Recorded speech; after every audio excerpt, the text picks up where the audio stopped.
All right. Good evening, ladies and gentlemen. I hear we're live on YouTube. So we're going to give it another 5 minutes for those who are just joining before we'll start. Please endeavor to always keep your mics muted so that we don't disrupt the meeting as we progress. So once again, thank you for those who have joined us early. Today is going to be a very good session. A lot of work has gone into it, and I hope you would enjoy what we have for you. So let's just give it a few more minutes, another 4 minutes, and then we'll start. Thank you.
All right.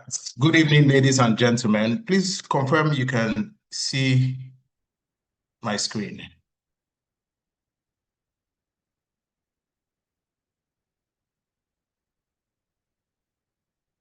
Okay.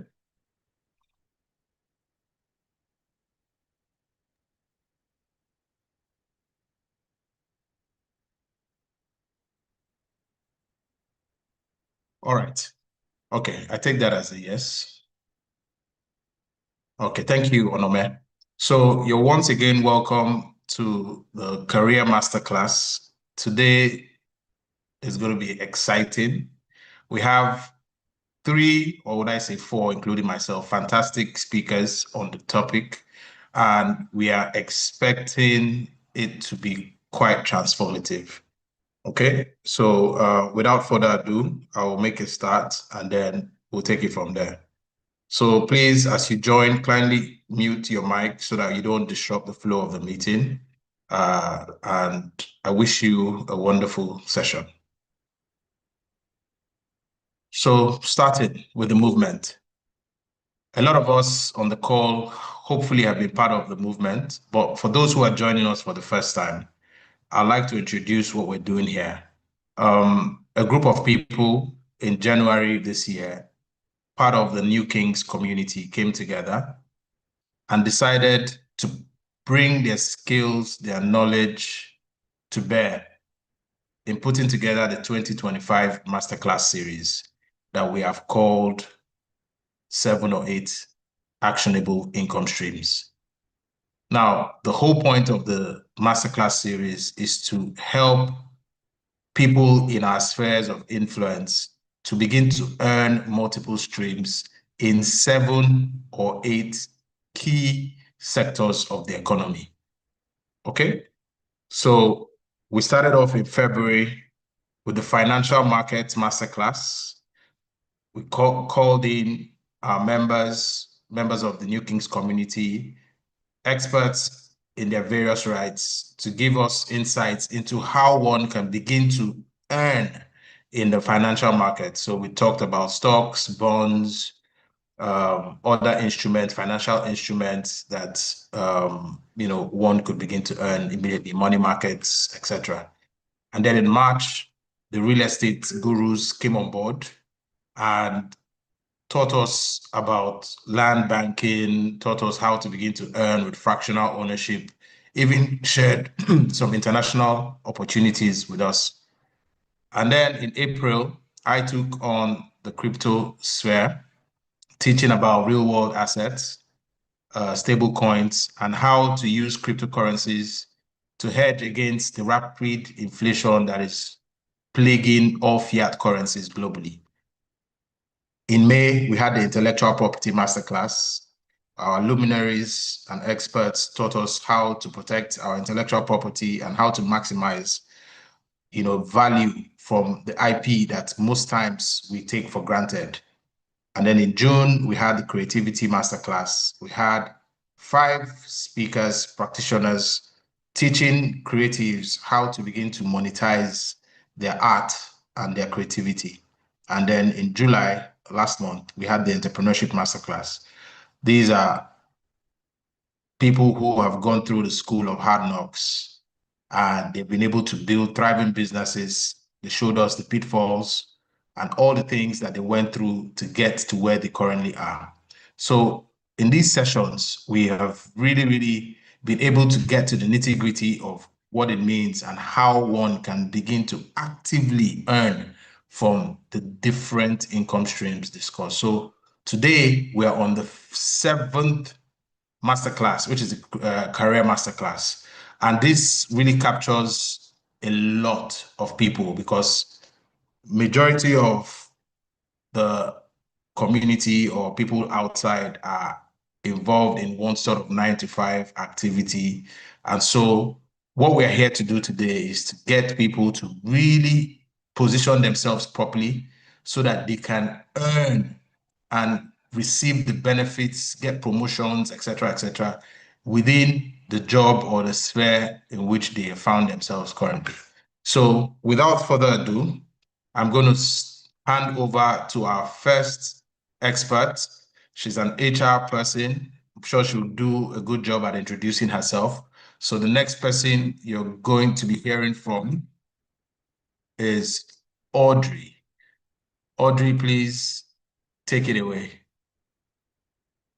Thank you very much. Good evening, everybody.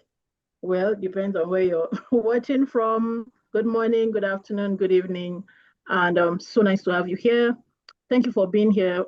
I'm really grateful that this number of people are intentional about their growth, about the future, and about making sure that they position themselves rightly for the future. Because really, if if you do not position yourself rightly, then you will just be following all those who made the decision to position themselves rightly. So if you're here today, you are on track. I should start by congratulating you. Well done. And well done for the team, everybody that put this together. Thank you so much. Well, this is me. My name is Audrey. Yes, the doc is there. Yes, yes, yes. But Audrey Simple. I have so many years. I think I'll soon be doing 20 now. Soon, not yet.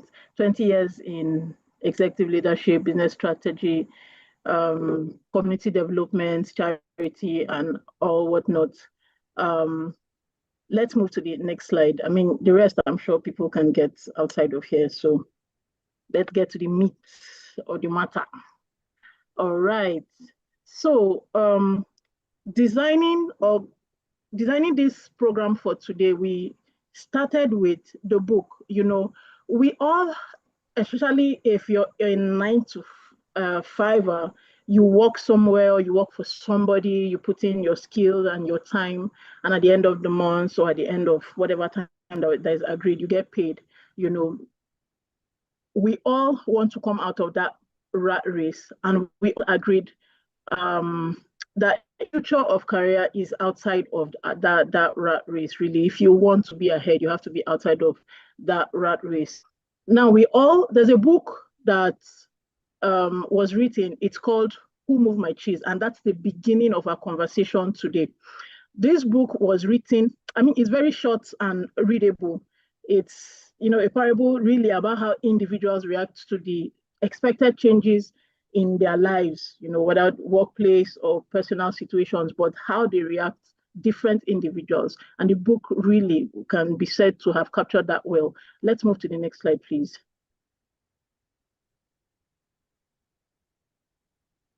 Thank you. So this book, Who Moved My Cheese, simply is about characters, in a place called Station C with a large supply of cheese. And this cheese satisfies their needs, and nobody has any need to worry. One day, however, the cheese is gone, leaving the characters to face the reality of change. And the different characters react differently to the change, that they are experiencing. And the cheese represents what we want in life: job, money, health, success, whatever. And the maize symbolizes where we look for this cheese in our workplaces, in our families, community, relationships, and all whatnot. Please, let's move to the next slide. Thank you. Okay, so the characters and what they symbolize in the book and then in the real life is we have Sniff, we have Scurry, we have Hem, and then we have Hall. Sniff has the trait of noticing change early. He pays attention. That's why he can note changes early. Now, what this symbolizes is awareness and foresight. And the real life representation of this character is market analysts, innovators, early adapters. Then the other character, the second character is Scurry. A trait that Scurry has is that he's quick to act and adapt. So it's not enough to notice the change. You have to be able to be quick to act, and also to adapt. And who Scurry symbolizes are those who are action-oriented in life. And the real life representation, agile teams, startup, founders, freelancers, people who are quick to change and not say, this is what we're used to. Then Hem is the third character in the book. And this Ham shows traits of not being able to adapt to change. He denies and resists change, and is fearful. And it symbolizes fear, stubbornness, and denial of the truth, denial of the change, denial of what is, at hand, what has already come. Who Hem signifies or represents in the real life are those who are long tenured employees, They are traditionalists. They like things the way that it have worked before now. What has worked, what we are used to. I mean, if we're getting results, why change it, right? If it isn't broken, why fix it?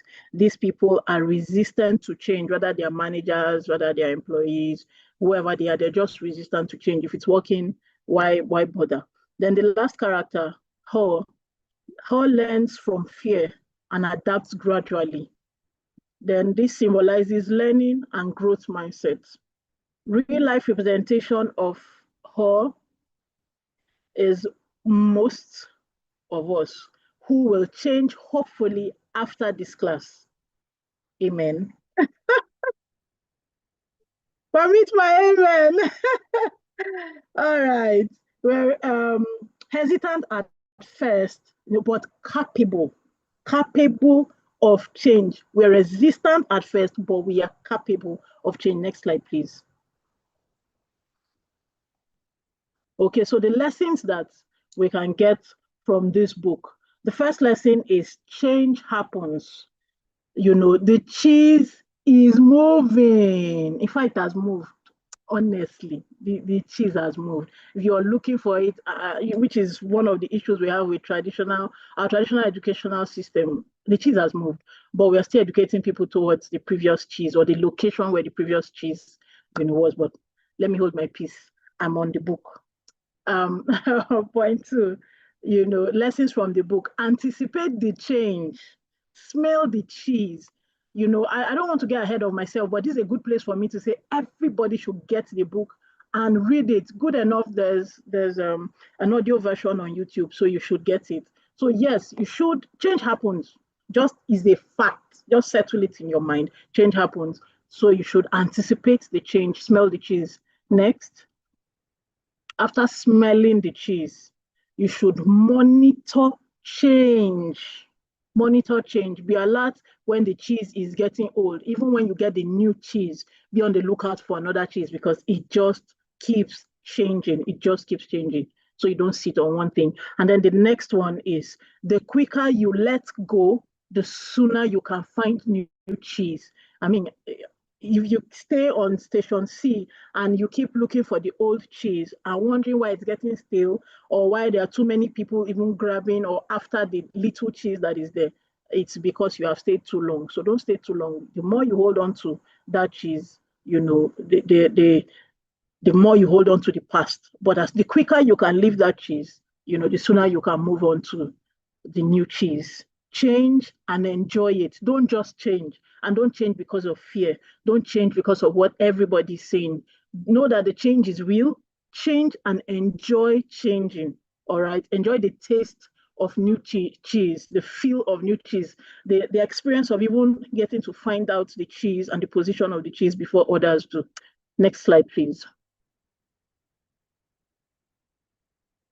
Okay. So 3 notable quotes from the book that I put out because I think it's something that we should all know and look at. One is, what will you do if you weren't afraid? This question was asked in that book. What will you do if you weren't afraid? Fear holds you back, and if you weren't afraid, just ask yourself, if I wasn't afraid, if I had everything, nothing was the issue, what would I do? What would I go for? What decisions would I make now? What would I do? Those are the things that you should start, gearing towards, because if fear is holding you back, then there's so much that you can do, and fear is just cheating you for no reason. Then when you move beyond fear, you feel free. When you move beyond fear, you feel free. Okay? The sooner you let go of old cheese, the sooner you find new cheese. The sooner you let go of old cheese, the sooner you find new cheese. Meaning, the sooner you adapt, I think I even flogged this in the previous slide, the sooner you adapt, the sooner you can get new experiences, new opportunities, even way ahead of others. All right, next slide, please. Thank you. So I'd like to say, as I end my very brief session, ask yourself the following questions. Do I anticipate trends, or wait for instructions? Do I act fast or hesitate when plans change? Am I resisting new tools at work? In what ways have I adapted in the last 12 months to anticipated change?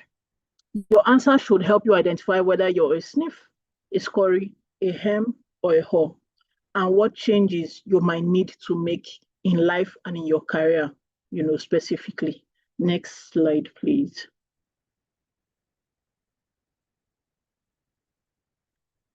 Okay. Remember that tech evolves rapidly. Job transforms overnight. The workplace demand lifelong learners. Comfort zones are dangerous. Comfort zones are dangerous. If you're in a comfort zone, even if it is paying off right now, it's dangerous. By identifying which character you most resemble in your approach to work, business, and change, you can better transform your approach to life, work, relationship, and what have you. I recommend everyone reads, I've said this before, I recommend that everybody reads this book. You would be able to marry everything you will hear today, which is timely. And honestly, the fact that you're getting it, for free is a blessing in itself. So I'd like to finally recommend, because this is the end of my slide, that we all get the book, read it so that you can adapt. The world has changed, not that the world is changing. The world has changed and is still changing. And I'm hoping that we all would learn today, we'll be on top of our game, we'll be ahead and not following the trend. We'll be the ones setting the pace. Thank you very much. I'll hand over to the next speaker now. Thank you very much, Audrey. Fantastic, straight to the point. And I really like the fact that you are setting the ball rolling and letting us understand that indeed the cheese has moved. Comfort zone is the killer. Trust me, you will die in the comfort zone if you don't move, because the world is not waiting for anybody. So thank you again, Audrey, for your time. I'm going to be taking the next section. It's called Navigating the AI Revolution. My name is Swanu Moni. I'm the convener of this 7 or 8 Income Streams Masterclass. I work under the moniker Dominion Coach. That's my second moonlighting role outside of my typical 9-to-5 work. But I'll touch on that later on. My mission really is to help liberate people from toiling on time slavery, so trading time for money, so that they can use their productive years to deliver what I term their dominion mandate, the purpose for which God created them. Okay, so without further ado, I'll just go straight into what I have. How many of us know that we have had 5 industrial revolutions? So show of hands, if you're on the call, just show of hands, please. You can use the emojis. How many of us are aware that we have had, or we are on the verge of entering the 5th industrial revolution? Okay, I can see quite a few hands going up. Well done. Thank you very much. Okay, so I'll just take them very briefly. The first industrial revolution was called the agricultural age. Okay, it started in the 18th century up until the 19th century. The second industrial revolution was the industrial age. This is the advent of transportation, electricity, and awareness of the socio-economic environment of many countries. Okay, manufacturing started. And then we entered the third industrial revolution, which was termed the information age. That started in 1980. So a lot of us on this call were actually trained for both the industrial age and the information age. Okay, the advent of computers, etc. And then we moved into the intelligence age, and that's where we are just about exiting the 4th industrial revolution. The intelligence age is when AI came up, intelligent systems, Internet of Things, blockchain, robotics, etc. And to be honest, if we are very honest, if you're on the call, a lot of us are not very familiar with this age. We've heard about it, we've watched videos about it, we've also been part of the whole social media go around on Instagram, etc., on how this is happening, but whether we're actively part of this age is yet, to be confirmed. But I can tell you the people that are going to be part of this age or have really embraced this age, they are the Gen Zs and the other groups that are after Gen Z. They have fully embraced these new technologies. And so for all of us on this call who are dinosaurs, for lack of a better word, and that's a joke, please. The industrial age and information age were for us. But please, for your children, try and start steering them to understand how to navigate the intelligence age. And if not for anything, you're on this call to help mold and chart a course for your younger ones. Okay? Please, oh, thank you. Someone says Gen Alpha. Great. So the fifth industrial revolution for me is where we need to be if we want to be ahead of the pack. And I call that the creative or imaginative age.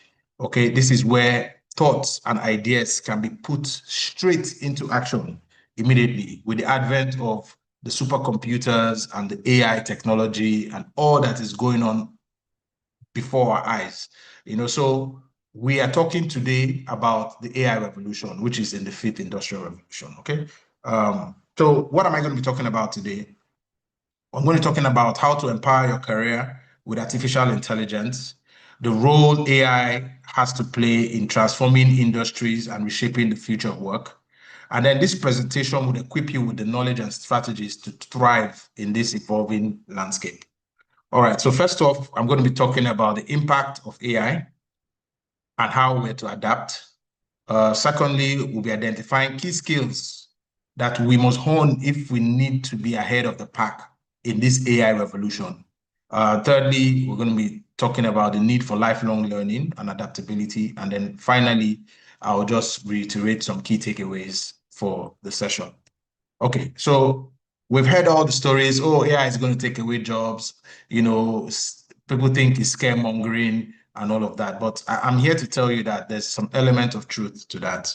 Okay, so if you look at the pictures on my screen, you find that all these people in these pictures have been replaced. So from the massive typing pools we used to have, where people were priding themselves on how many words they can type per minute, and it was a big deal. All of a sudden now, word processors came along and all these people were extinct.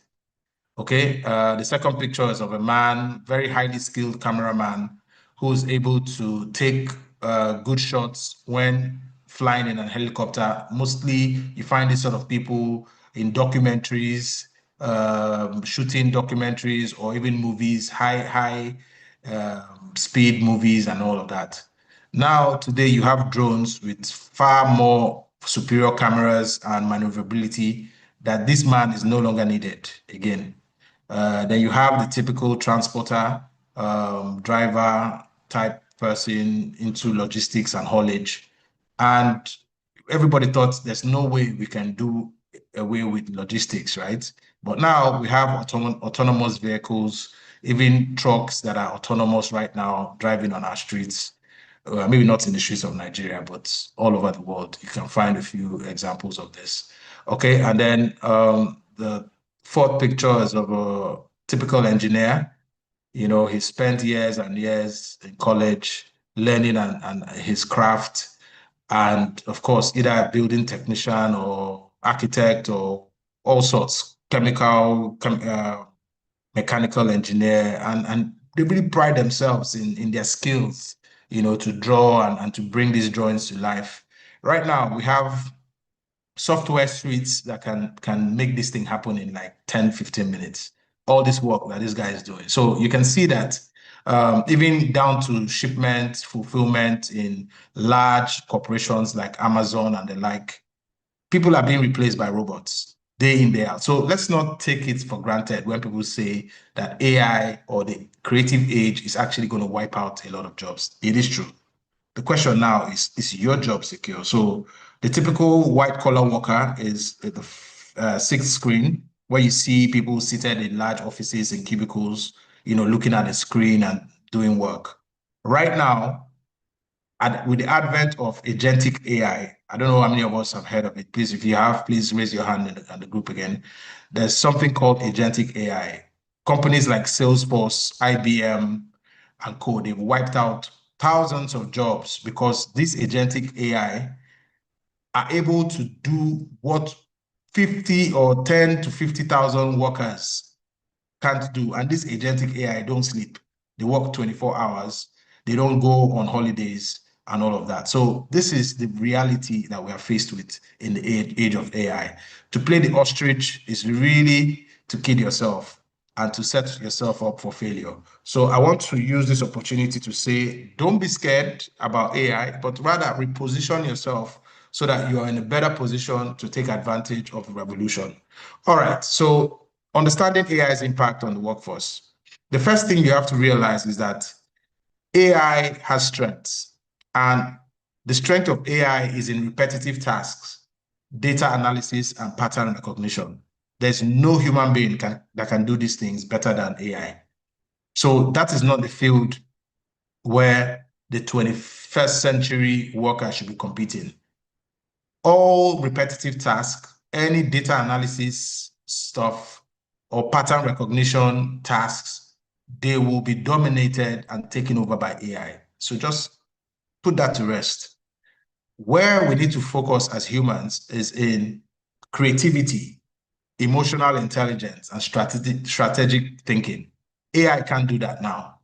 They're not there. They can do things that seem creative, but they need prompts. So literally, they still need somebody who is creative to tell them what to do. So those are areas that we need to be focusing our time and our effort in developing our creativity. How do we think? What sort of ideas can we come up with? What of systems can we think about that we can now use or employ AI to do for us? Okay, and then finally, integrating AI tools is one thing. I mean, if you're online on social media, you'll be seeing all sorts of new AI tools. In fact, there are probably like 100 a day, and you can actually get overwhelmed. But the truth is, it takes you to now be specific to sift through all that you require going forward. So first of all, pause. What does my life look like in the next 5, 6, 7 years? Where would I like to be going? And then you begin to find the AI tools that can help you get there faster. Okay, learn how to use this AI powered software in your daily workflows. That's probably the best way to attack or to thrive in this ecosystem going forward. Okay, so just to tell us what the length and breadth of the AI spectrum is. So AI starts very basically, with automation. And I'm sure we've all experienced this. We all use chatbots, Perplexity, ChatGPT, and all these tools right now. So that's like the basic use of AI, right? Basic automation. You chat to something, they tell you information that you're looking for, they crunch data for you, et cetera, et cetera. Okay, and then the next step in AI revolution is assisted tasks. So you can see this prominently in fields like medicine, where IBM Watson Health is like a global superstar. Doctors or people in the health field, they just call it up, and it is superb at medical diagnostic support. Okay, so this is assisted tasks that AI can be used for. And then the next is collaborative augmentation. This is where AI design tools, like I said, there's a proliferation of AI design tools all over the place. The way to go about this is to learn what you need and be at the forefront of the developments in that area. And then finally, advanced augmentation. This is where full autonomy comes in. Not many communities or environments have gotten to this point. There's still very few people or places where you can see full autonomous AI. I think the biggest one that people probably have seen right now is the autonomous driving cars that you hear about in California, and Tesla is really trying to get there fast, even though there are other companies that are catching up. So this is a spectrum. Now, the question you should be asking yourself, how am I maximizing the use of AI in this segment? Is there a particular segment you need to focus on and begin to develop with the AI in that sector so that you can be in the top quartile of people that are ahead in that field? That's the key, take out from this slide. Okay. So just like we said, AI is going to be good for repetitive tasks, data crunching, etc. Now, for you as an employee or a 9 to 5 worker, what are you supposed to be doing going forward? Critical thinking. How are you analyzing complex problems and making informed judgments? What skills are you developing around that? Communication. Are you be able to articulate your ideas? Are you able to lead and influence others? And are you good at fostering understanding? Because as you can see, the economy, the workplace is getting even more complicated than it used to be. So the question is, if you are going to thrive in the new workplace, because the cheese indeed has moved, what are you doing in these areas of articulation, leadership, influencing, and fostering understanding? And then finally, emotional intelligence. The robots are not emotional. So, you can only just ask them and they will respond. But there's that depth of emotional intelligence that makes people stand, especially leaders, stand out. They're able to read the room. They're able to understand the times and know what to do, in whatever season or in whatever place they find themselves in. These are the key critical things that I think every knowledge-based worker, 9 to 5 worker would need to thrive in the future of work. Okay? So this is just what's it called? A brief allocation of time. So somebody has said, if you want to thrive, you should spend time, 20% of your time with human-centered skills, 35% of your time with data interpretation, adaptability, prompt engineering, and all of that. So these are things you need to do to prepare for the coming AI revolution. In fact, the AI revolution has started. So how literate are you? Do you understand prompt engineering? There are courses given by Google, Microsoft, free and top-notch courses on these topics. So find time in your schedules. I know a lot of people are always claiming they're busy, but trust me, you always find time for what's important, to you. If this is important, find time and begin to take these free courses. I know Coursera does some of them. Just find the time and begin to learn some of these things. It's better than spending time watching funny videos on YouTube and Instagram. Okay. And then again, just to reiterate, upskilling, you cannot overemphasize upskilling. Acquiring new and advanced skills, reskilling, learning entirely new skill sets. Oh, good. Cursive. Exactly. Yes, I've seen some adverts about Cursive. And then also continuous education, engaging with online courses, like I just mentioned, certifications and workshops, etc. Okay, so because if you get to the forefront of this, you would be commanding a salary that, trust me, right now, you can't smell that salary because it's such a new industry that those who get to the forefront will now dictate the pace of what happens there. Okay? So our key takeaways is please embrace the change. Don't be like those people who want to bury themselves, their head in the sand, and say, it's not my portion. Okay, continue. And then commit to learning, cultivate the human skills I just mentioned, focus on things that AI cannot replicate. So creativity, empathy, and critical thought. And then also collaborate with AI. Leverage the powerful assistants that are available to amplify your work. Okay, so the future of work is actually collaborative. Be proactive in adapting and embracing AI so that you will not just survive, but you will lead the AI revolution. So with that, I'll come to the end of my session, and I'm going to be handing you over shortly to Ogochukwu, who will be telling us a little bit more about how to become your cheese. So Audrey talked about the cheese has moved. Ogo is going to be speaking about becoming your cheese. She talks about personal and career branding. So Ogo, if you're on, please, the floor is yours. Thank you very much. Ah, I think you should be unmuted. Okay. Yes, I was trying to unmute, but it wasn't allowing me. Thank you so Ah, much, Coach. go ahead. Um, okay. Good evening, everyone. I'm excited to be here with you today, and I want to sincerely thank you for making time to join this session. My hope is that by the end of this masterclass, you'll be able to walk away with practical insights you can apply right away as you strengthen your career journey. Honestly, I wish I had access to this. Okay. I wish I had access to this kind of guidance years ago, as I believe it would have saved me a lot of trial and error in my own career. My name is Ogochukudi, and I've spent over a decade working as a development practitioner in philanthropy, social impact, and community development. So, in simple terms, I work with communities and organizations to solve problems that matter, helping people access resources, and also ensuring that the voices that are often ignored are included in decision-making processes.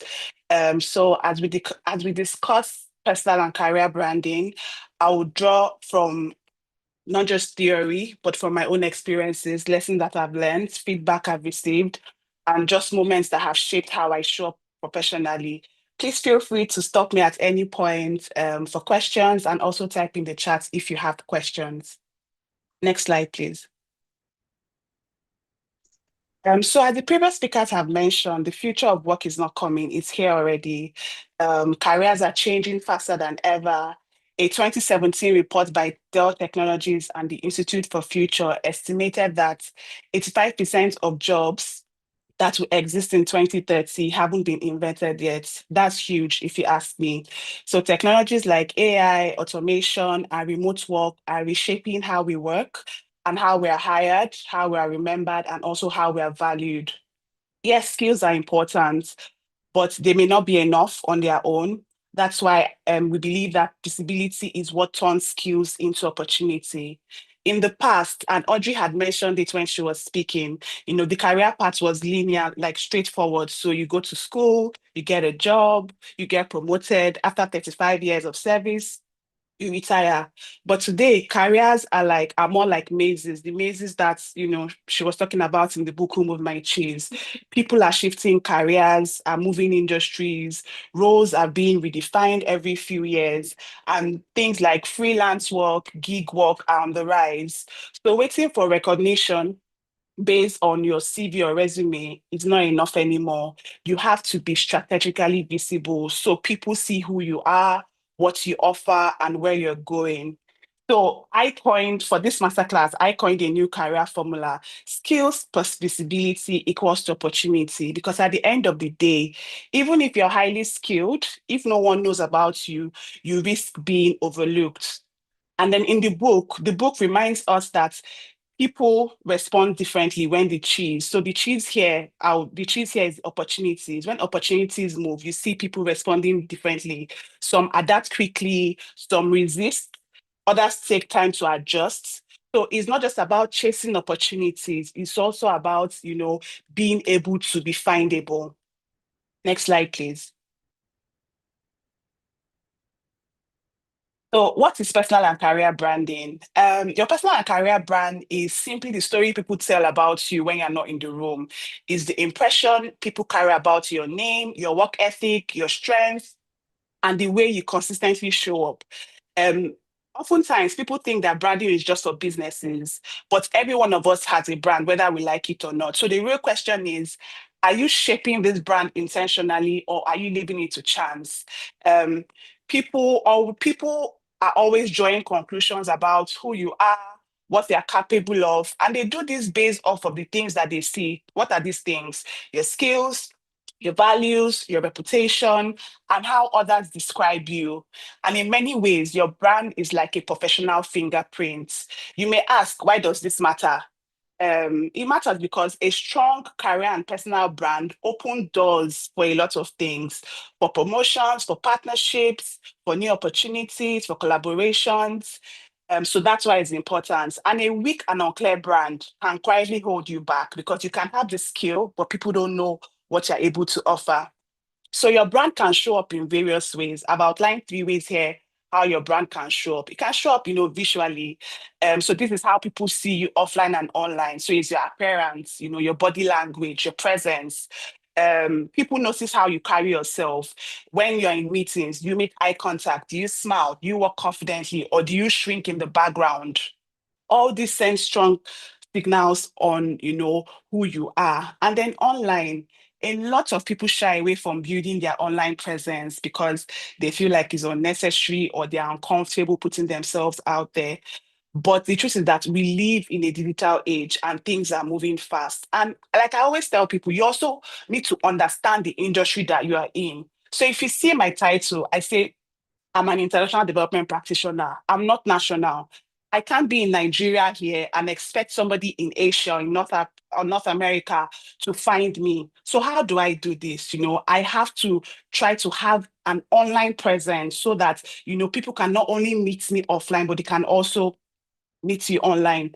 Hiring managers, partners, collaborators often meet before they even, meet you in person. So if you are invisible online, I want to say that you are most probably leaving a gap in your brand. So another way you can show up, verbally, how do you express yourself? How do you introduce yourself? Do you contribute in meetings? How do you tell your story? So I'll give you a personal experience of mine. I have a mentor who once told me, that I needed to ensure that I always prepare for meetings so that when I speak, it's not just to fill time or just I'm just speaking, is to also add value genuinely.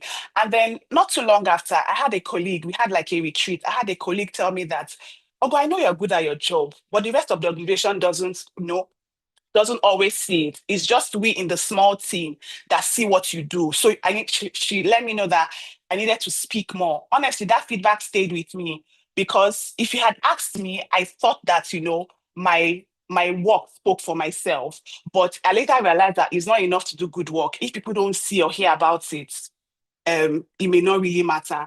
And then another way your brand can show up is professionally. So consistently, is the consistent experience people have of working with you. Are you reliable? Do you deliver on promise and task? Are you that colleague that everybody runs away from not being in your team because you don't want to do the work? It's also about the quality of your work. Is it thorough? Are you thinking things through? Are you thoughtful? Are you dependable? Can people leave work with you and go to bed and be able know that you are able to deliver on task? It's also about your tone. How do you approach people? How do you talk with your teammates? How do you talk with your colleagues? Even, people in your network. Are you respectful? Are you also collaborative? So in many ways, this part of your brand lingers the longest, I would say, because people may forget some of the things that you said in the meetings, but they will always remember how it felt working with you, being in the same thing with you, and whether they could, depend on you. Branding, often gets misunderstood as self-promotion, especially online on LinkedIn. I'm happy to announce, I don't really like it, but I'll say it's not the case. It's about being intentional and clear about, what do you stand for? What are you bringing to the table? And how others perceive and remember you. So let me just pause here and share a bit about my journey. So this picture you can see here was taken during one of my first development opportunities. Like many graduates at the time, I started working in the banking sector after school, but I knew that I wanted something different. So I was looking to change careers. I wanted to work in the United Nations, and then I had heard somebody had told me that, I needed to get a master's. So, I got a master's. And then when I came back, things were shockingly different. I then realized that to be in this sector, you needed to have some development experience, which I did not have. I only had, my banking experience. So I looked for jobs and I wasn't seeing anything. But I eventually saw a job as an intern. I did not mind that, I had worked for a few years. I had a goal. My goal was to just, penetrate into the sector and then work my way upwards. I started working in this place. I put in my all and I told myself one thing. I said, we were a couple of interns. I said, if they were going to retain anybody in this office, I wanted to be the person. So I did my best. Months and few years down the line, they didn't retain anybody. But a few months after, I got a call from my former boss who recommended me for another opportunity, which then became my first substantive role in the development sector. From there, I've kept building, taking on larger responsibilities, And that's the essence of branding. It's not just about your degrees or your titles or what you can do. It's also about how do you show up? What are the impressions you leave, when you work in a place, and also how people remember you when you are not in the room. Here's the next slide. Next slide, please. Okay. So when we think about branding, it often feels maybe kind of like abstract, but I like to break it down into this simple formula. So reputation, visibility, and consistency. So reputation, what do people trust you with? So there's a picture there, the top left, this was at a conference, and I was a point of contact for several high-level speakers. That picture is with the immediate past vice president of Nigeria. And this trust where I had to handle these high-level speakers came because of the small tasks I had consistently delivered over time. Afterwards, after this conference, most of them sent me personal notes of appreciation. This is reputation in action because they have seen that I'm able to deliver on the task given to me. And then next one is visibility. How often are you seen? I've said this before, you can be excellent at what you do, but opportunities may pass you by if no one knows about it. The other picture on the top right is, this was at the United States General Assembly in New York last year, which is one of the most important gatherings for every development practitioner. From my organization, I led and coordinated the side events we had at ONGA.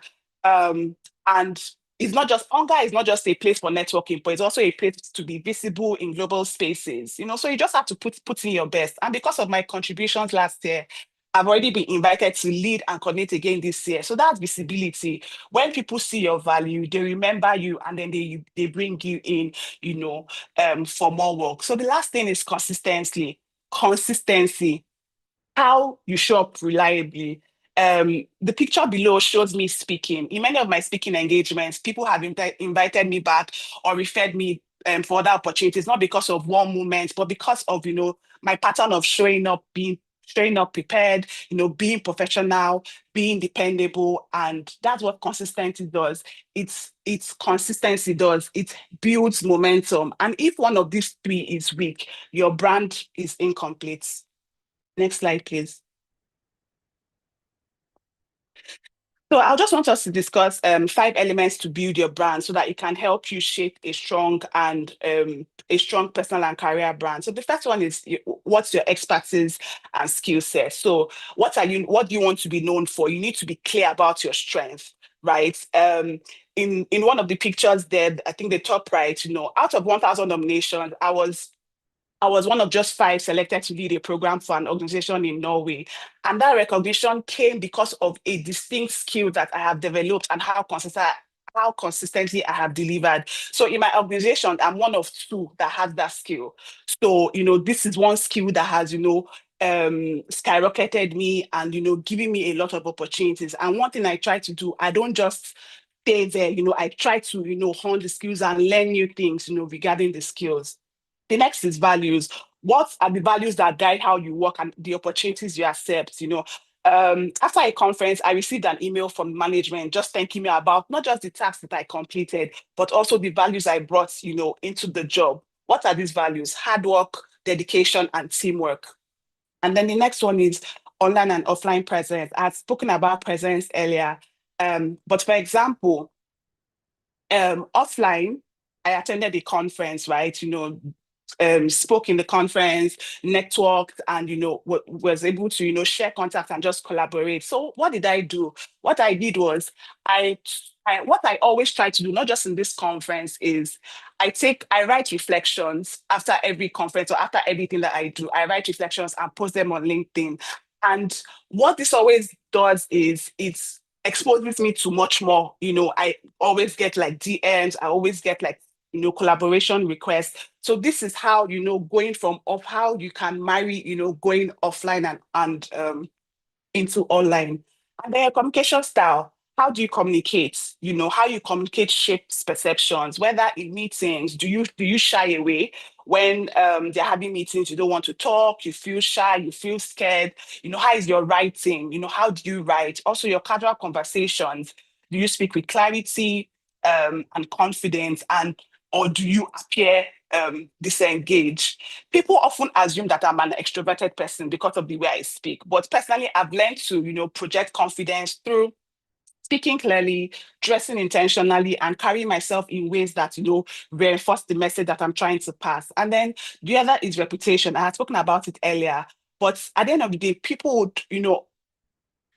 say, reputation is what people say about you, even when you're not in the room, and it's built over time. It's not just one interaction. Your interaction with colleagues, with managers, with your peers, and even people who may not work closely with you.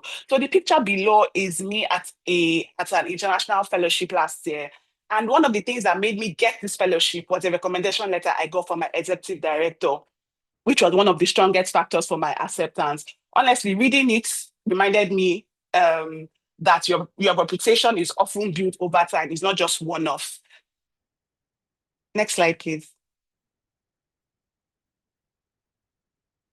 So this is the 3C framework, and your brand is built over time. It's not built overnight. I know we've spoken a lot, but this 3C framework is simple, but I feel like it will help you stay intentional. So what are the 3C framework? So we start with clarity. You need to be able to define what you want to be known for. If you yourself don't understand, because if you don't, others will define it for you. You need to ask yourself, what value do I bring? What should people associate my name with? Also, you need to be consistent. Show up authentically and repeatedly. Don't show up once in 6 months. I always say it's better to show up in micro forms. You can do 10 minutes here, 15 minutes there, if not every day, at least weekly. Because consistency builds trust. People would be able to know that, okay, in philanthropy, you can go to Ogo for this, for resource mobilization, because people have seen that this is what I do. People often believe what they see, and a consistent brand reassures people that what they see is truly who you are. And then the last is credibility. You need to prove it through action. Credibility is about substance. Yes, we know you are doing the work, but please, can you share your work? Can you ask for recommendations? Can you contribute to discussions and let your results, speak for yourself? So as we wrap up, can we move to the next slide? So as we wrap up, I would like to bring everything together by reminding us that in this constantly changing world of work, one thing remains true.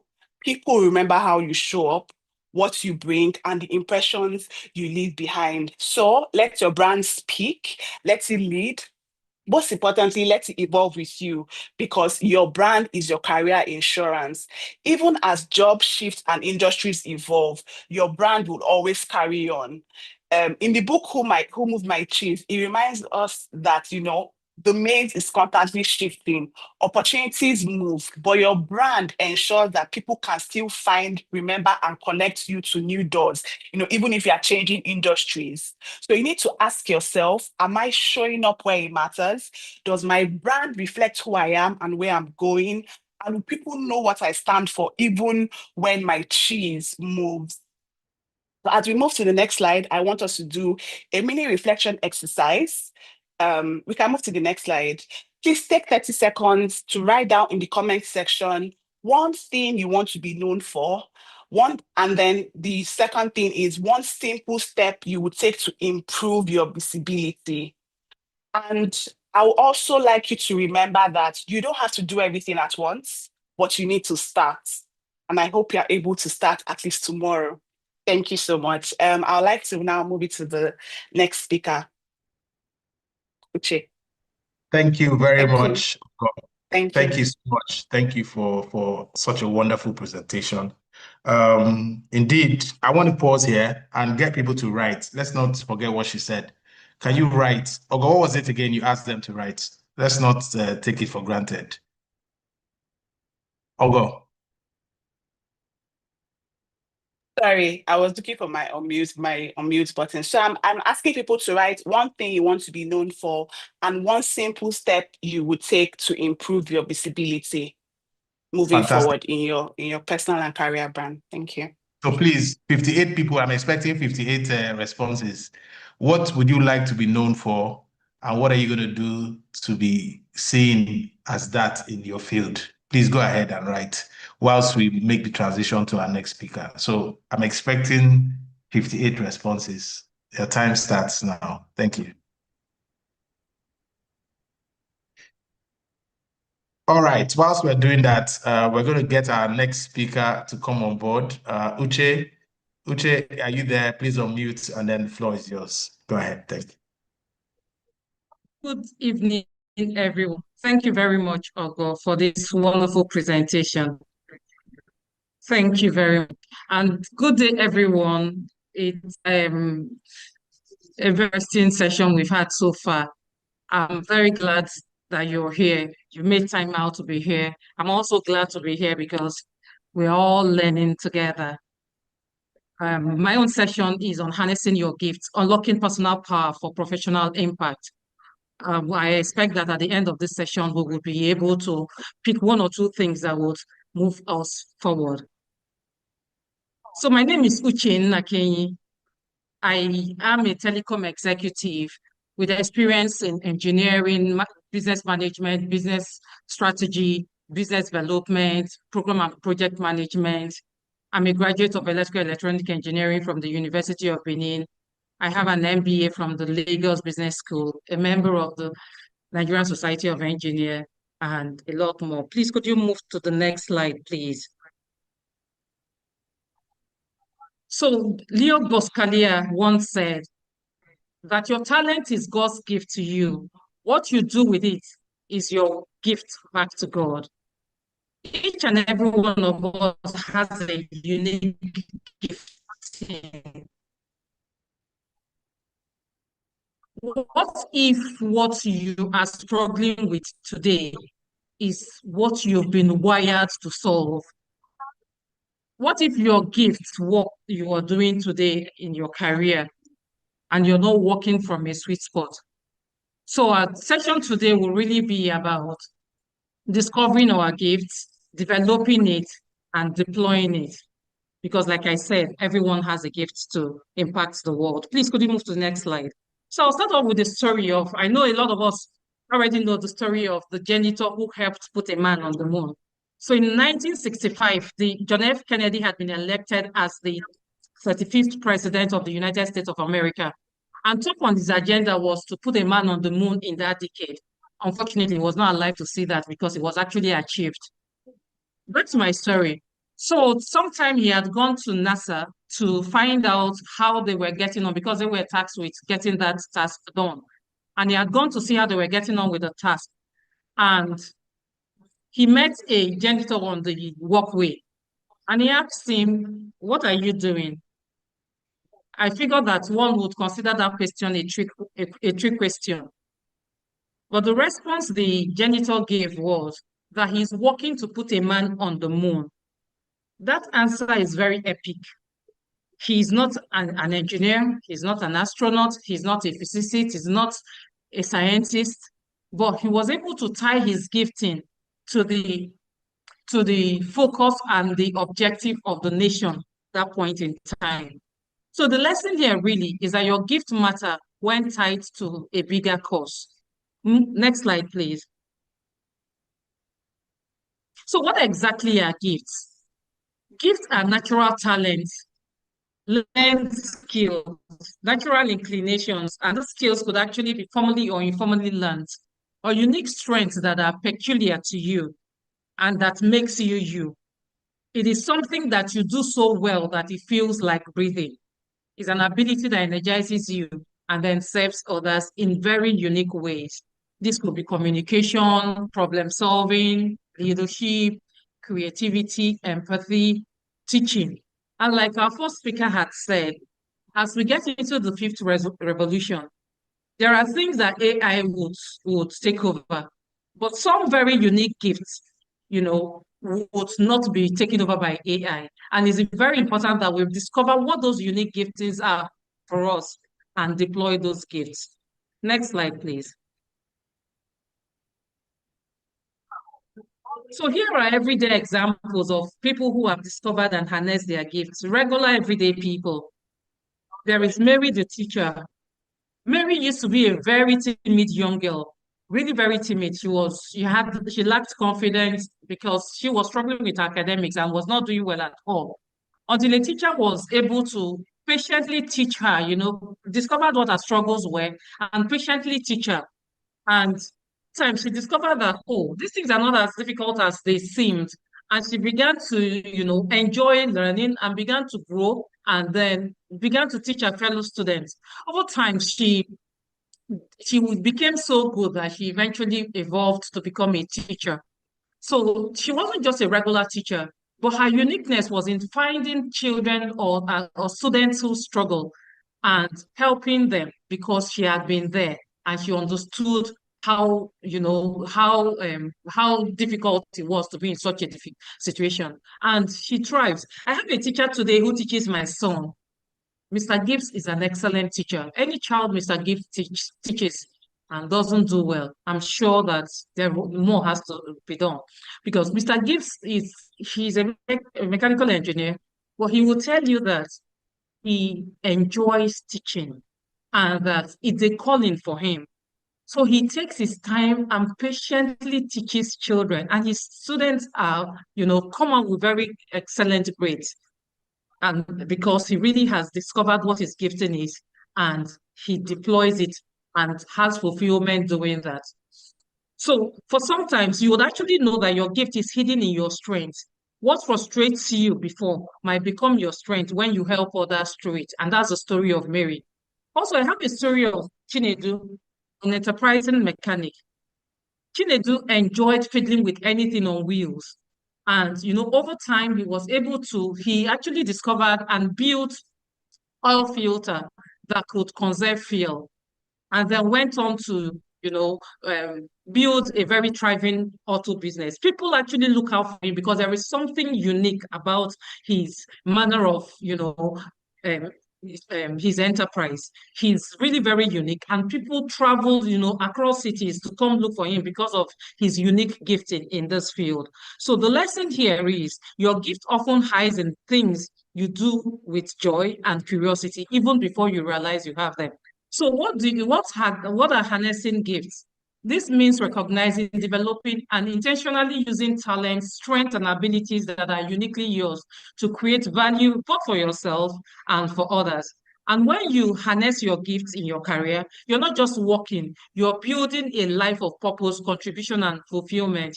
And career is no longer about the paycheck, it's really about impact and legacy. Next slide, please. So here I have examples of people who've gone ahead to harness their natural gifts. I start off with Chimamanda Ngozi Adichie. I really love this lady. So everybody knows that Chimamanda is a great, a renowned novelist today. How did she start? Chimamanda used to be a very intelligent young girl, and naturally in her time, like once you're actually a bright student, the first thing is that your teachers and your parents would want you to, go on to study medicine, engineering, pharmacy, or law. And naturally, she went into medicine. She was in UNEC for 2 years studying medicine, and that didn't go well with her. And then she left it off and went on to study. Guess what? African studies. Back then you would actually wonder, someone would say, oh, so much waste. Why would such a brilliant girl go into studying African studies? It's just like saying someone went to read. There are certain courses you just feel that, this person is too brilliant to go read this course. But really, she understood where her gifts lied, and she went ahead to told that path and, retrace her step and then, continued in that path. And she's done very well today, starting with her purple hibiscus. She went on to write The Half of a Yellow Sun, Americana, and then also her recent novel, which is Dreams Count. So she's really very renowned, as we all know. Then you have Serena Williams, who had, her father helped her through, coached her she and her sister, at a very young age, and actually coached them to the point that they became world champions in tennis. She's gone on to win several Grand Slams and also 4 Olympic gold medals. She's retired today, but built a very fulfilled career. Ibuka Woshika, we all know her today. She started off as a chemist and then discovered that chemistry is not really her thing, and discovered that leadership and entrepreneurship is where her skill laid. She went on to form Exactly. Someone said I miss the greatest of all times. Yes, we all know Linda Messi is the greatest of all times. Yes, we can say that. Yes. Oh, yes, Linda Messi is the greatest of all time. So I'm not just focusing on ladies. Yes, then we also have Ben Carson, who went on to become a well-renowned neurosurgeon, and separated the first conjoined twins. Next slide, please.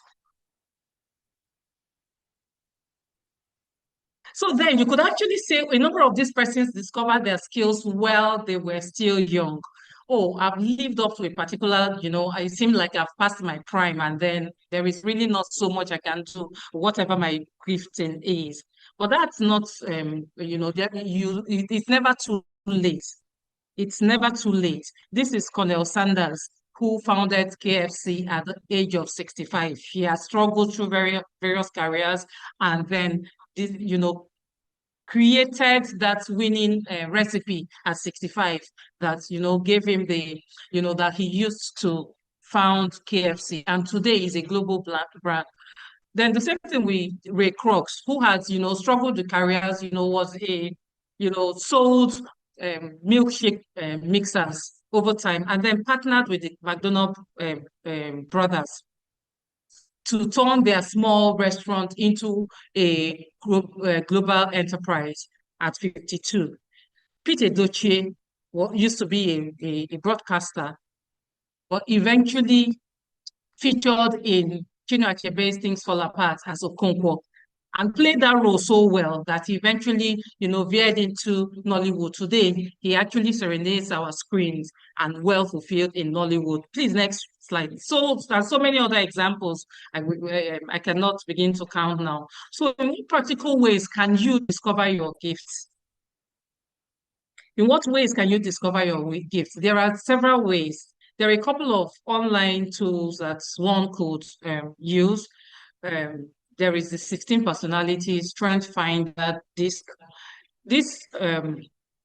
assessment tools you have the free version. If you you could start with that and then eventually go into the paid version should you want to explore it further. There are also other ways you can discover your gifting. Listen to compliments you frequently get, what others say or ask you to do. Reflect on flow moments. What activities make you lose track of time? What are things you can do without even being paid? What are things you can do if you didn't have any restrictions, any constraints of time and all of that? You could just continue to do them without, and then you enjoy doing them. Then feedback from others. Ask, what do I excel in without trying too hard? You could ask people who know you very well, your family, your friends. I remember way back when when I had read the why you act the way you do, and I was discussing with my sister, and I told her that my temperament was phlegmatic and melancholic, and she was like, no, that you're also choleric. So I had, I know I'm introverted, but she was like, no, this is actually a very strong temperament. While I know I have some, strong-willed temperaments, but I didn't really see it in the light that she saw it. So the same way you can actually ask people around you, and they will point you to skills and to things that they know that you might be blind to. Journaling also helps throw up, when you have a pattern over time. As you keep journaling over time, you will see a pattern in that. Also, mentorship. Onto mentorship and then childhood cues, things you may have been fascinated about as a child, but over time you dropped off in the process of, maybe the rat race we've gotten into. It's time to really slow down and ask yourself, is this all there is to me? Are there more things I can explore about myself? So this actually, you actually need to take, time to have deep reflection to see which of these. So how do my gifts, how does it matter in my career? What benefits would that give? You'll actually know that it actually would, when you align your gift with your work, you would experience fulfillment. Fulfillment, it will lead to excellence. Gifts attract opportunities in very industries that are competitive. When you show up authentically, your gift will actually make you stand out, like Ogo had mentioned earlier. Can we move to the next slide, please?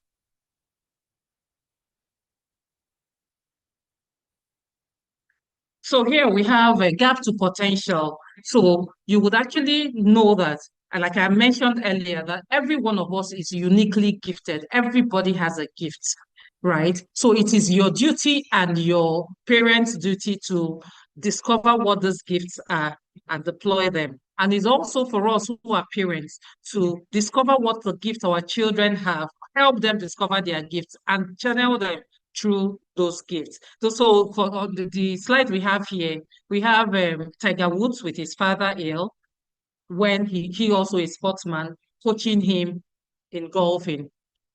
Over time, you begin to apply whatever this gift you have discovered. Once you've discovered your gift, you have to spend time nurturing it and owning it. The more you apply yourself, the more it blossoms. And you also, the power of diligence and consistency is what will set you apart. Malcolm Gladwell has said in his book, Outliers, that you require 10,000 hours of deliberate practice to achieve true mastery in whatever field or whatever gift you could actually be gifted. And when you do not take time to hone it, when you do not take time to apply it, and these 10,000 hours, no matter whether it is you are learning a skill, even if it's not something that comes natural to you, and if it is something that comes natural to you, you must go through these 10,000 hours to be able to stand out within the first 10 in that field. And the last picture we have there is Tiger Woods and his son Charlie, who is also doing as excellently as Tiger had done in his time. So you owe it to the world to pass it on and pay it forward. So it's really not so much about just having the gift, it's about impact. And so in conclusion, yes, can we just take a few seconds to reflect? This is actually a call to action. Can we take a few seconds to reflect? Even in the chat group, you could write, what one gift have you ignored or have you underutilized? And one intentional action you would take this week to use it. So maybe I will just allow 30 seconds for us to do that quickly.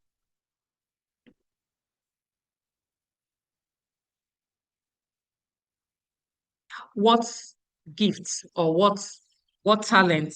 Oh, fantastic. Okay. So what gift or what talent do you think that you can take this week and bring back to the front burner and put to action? Fantastic. Fantastic. He says writing, taking pictures with all speaking. Fantastic. God's will. Thank you very much. Thank you. So in conclusion, your gift is really not just about success or what you would achieve with it. It's about service. So take time to discover it, take time to develop it, and take time to deploy it because the world awaits you. Thank you very much for your time. Thank you. Thank you very much, Uche. Such a fantastic session. Indeed, I can see people writing in the comment section, book writing, Saro, Kolajo, creative writing, teaching, Adebili, Kenny Bam, public speaking, Mimi, dancing. Fantastic, fantastic. So please, as Uche has said, let us begin to hone these skills or these giftings because really, you will find out that a lot is hidden within those gifts. And like the Bible truly tells us, your gift will actually make room for you. It will make room for you and bring it before the great. All right. Thank you again, Uche, for such a wonderful presentation. And that leads me to segue into another session with you guys. And I'd like to start from where Uche has stopped. The purpose of life is to discover your gift, right? And the work of life is to develop it. Uche is like, I was reading your slides, Abby. And the meaning of Yeah, exactly. is to give it away. So I would like us to just sit with these thoughts. The purpose of life is to discover your gift. The work of life is to develop it. And the meaning of life is to give away your gift. Fantastic. All right. So again, my name is Swanu Money. I'm the convener of the 7 or 8 Income Streams Masterclass. My real work outside of my 9 to 5 is as a Dominion coach. So I help people to retool themselves for their purpose. Okay, so my key focus is to address the Mammon-God dilemma, which we all face, correct some erroneous views about money, strategize with my clients to solve their critical money problems, discover purpose, help them to discover purpose and how to position themselves to receive divine provision. Please, if you are not speaking, and I'm the only one supposed to be speaking now, kindly mute your mic. Thanks. Teach the gospel of the kingdom and practical applications of dominion principles in the area of time, health, wealth, and systems. And then finally, to raise kingdom ambassadors on all continents of the world. So without further ado, let's get into it. So I put it to everybody on this call that the God versus Mammon dilemma is the biggest hindrance to your purpose. So first of all, we have to start from the premise that everybody on this call has a purpose. You were created, you were sent to this earth because you have a purpose. And the God versus Mammon dilemma is the biggest obstacle in your way to experience and deliver on your purpose. So what is my wake-up call to everybody? The pursuit of money, in other words, the worship of Mammon, is the only way or the only thing that competes with God for your life. And remember that time is life. So time actually equates to life. I know we've been taught that time is money. Wrong. Time is not money. You can lose 100 million today and gain 200 million tomorrow. So time is actually not money. Time is actually life. These 2 hours you're spending today on this call, you can never get it back. So that's 2 hours of your life you've given to the career masterclass. So again, time is life. And if you don't believe me, you can read Matthew 6:24 in your own time. The NIV version says, no one can serve two masters. Either you will hate the one and love the other, or you'll be devoted to the one and despise the other. You can't serve both God and money. So I know it's almost taboo to talk about this in our circles, but the truth is, worship, tomorrow is Sunday. A lot of us on this call will probably be headed to one church or the other. And we think what we're doing there is worship. Yes, it is part of worship, but the definition of the word worship says it is the act of showering someone or something with excessive and possibly embarrassing amounts of adoration, often involving questionable levels of commitment. Right? So, in other words, who and what do you worship? You worship whomever and whatever you consider worthy enough to submit, sacrifice, or surrender yourself and your most precious resource, which is your time to. So we might think going to church for a few hours is worship. Yes, it's part of it, but really the real worship is what you do with your life. And I said life is time. So what are you spending embarrassing amounts, questionable levels of commitment doing with your life? Food for thought. I know this is probably going to throw a lot of people off, but this is the crux of why we're here. Our life is supposed to be purpose-driven. And in as much as we're talking about careers and how to position ourselves and which cheese has moved and all of that, all fantastic and very, very relevant. However, what is most important of all the things we've discussed is what are you doing with your life and what purpose is your life serving? You only have a few years. A lot of us maybe will live to 100. I don't know. Wishful thinking, perhaps. But the question is, how much of that time has gone and how much is left? And can you really say that so far you have spent your life living on purpose? That's a big question for everybody on the call to answer. But let's move. Okay, so indeed, philosophically, we have been groomed and told that we are to follow Abraham Maslow's hierarchy of needs. Okay, so the picture on your left talks about the mountain that we are all climbing, right?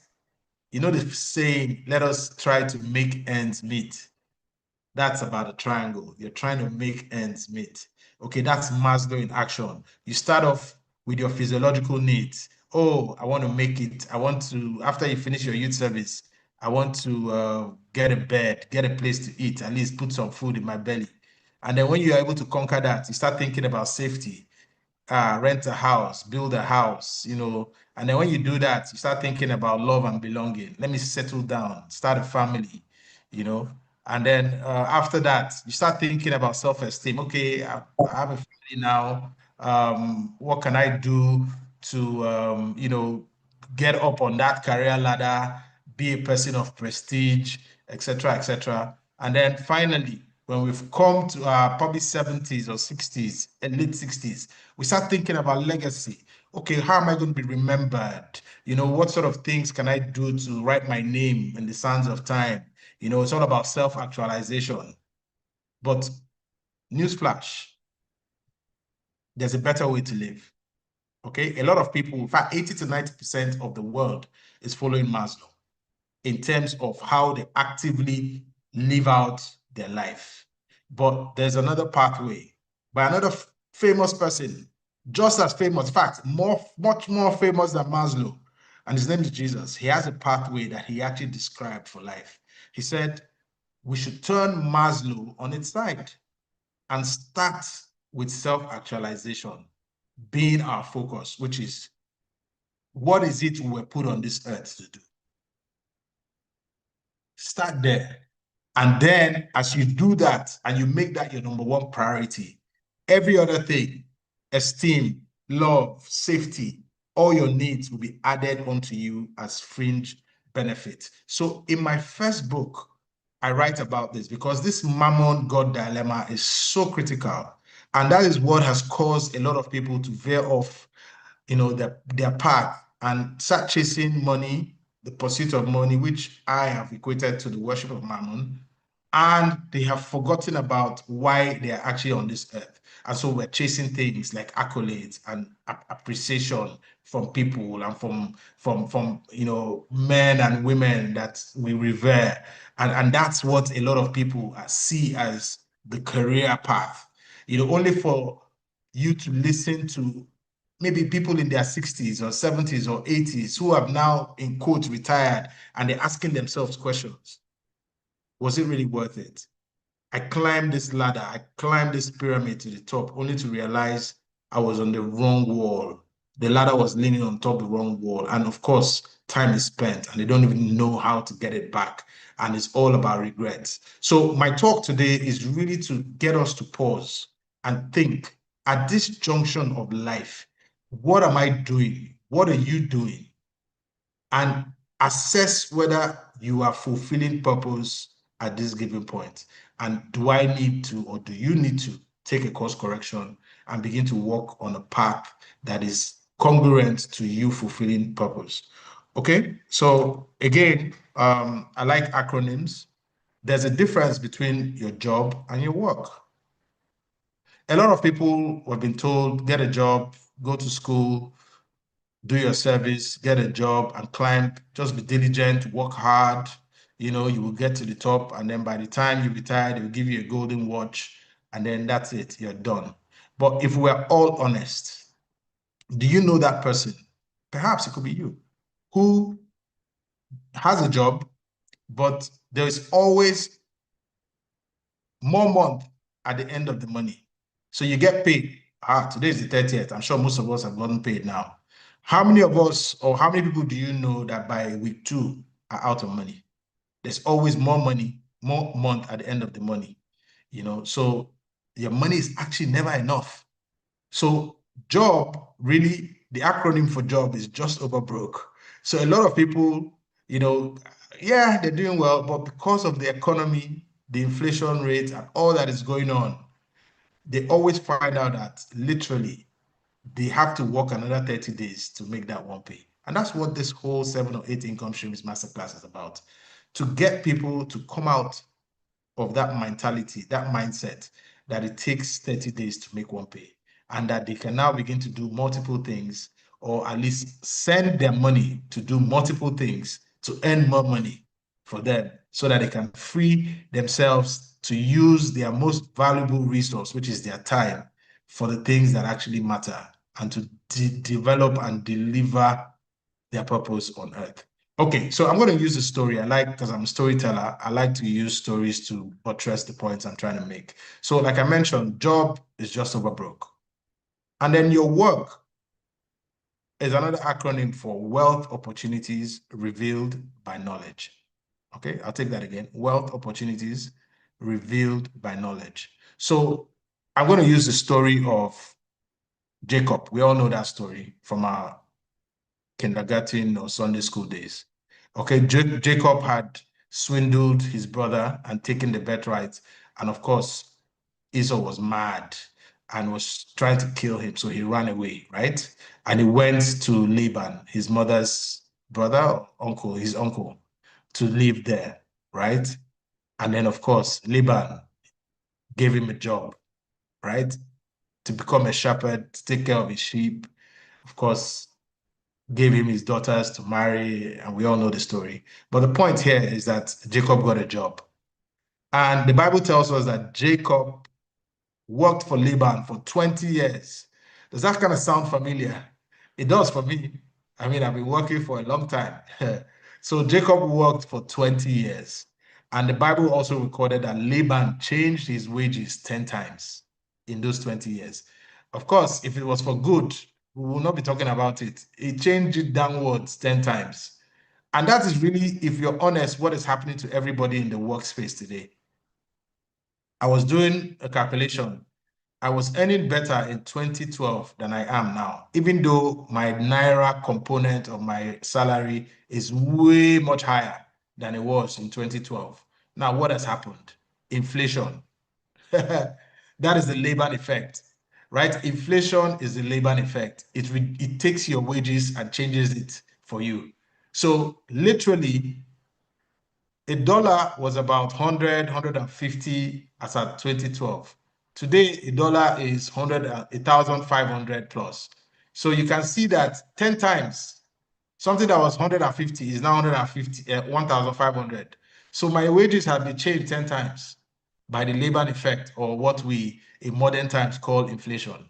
Okay, so that is the state of everybody who is focused and hung on to a job. Inflation would always get the best of you. Regardless of how much you increase your salary, inflation would always make sure that your salary is revised 10 times downwards. So it's a losing proposition to only think that the only way is through a job. Okay, let's get back to the story. So what happened to Jacob? Jacob realized after 20 years that he's going nowhere with this sheep. He has a destiny that was spoken over his life, and yet he was stuck with sheep for 20 years. And so he cried out to God and asked for relief. And that's what a lot of us probably need to do after this masterclass. God, what is the unique gift you have given me? Uche talked about it. God, give me a vision for my life and what you put me on this earth to do. God, give me a dream for the future. And if you're sincere about this, you will get it, because it's in God's interest for you to accomplish the purpose for which he put you on this earth. Okay? So, of course, Jacob cried out to God and he got a dream. And in that dream, he got what was revealed to him was a wealth opportunity.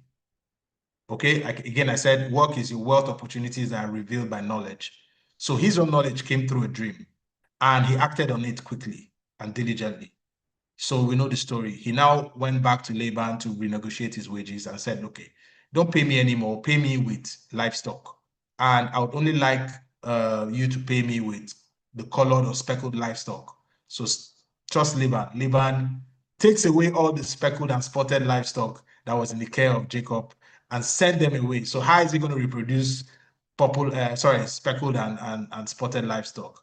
But he didn't know that Jacob had a dream. And in that dream, he got a strategy on how to cut poplar sticks and put them in the troughs of water for when the sheep or the animals came to drink. And in their mating season, he put it in their troughs. And as they watched and they mated, guess what? they began to produce after what they saw, which was the poplar and the speckled stripes on the poplar sticks.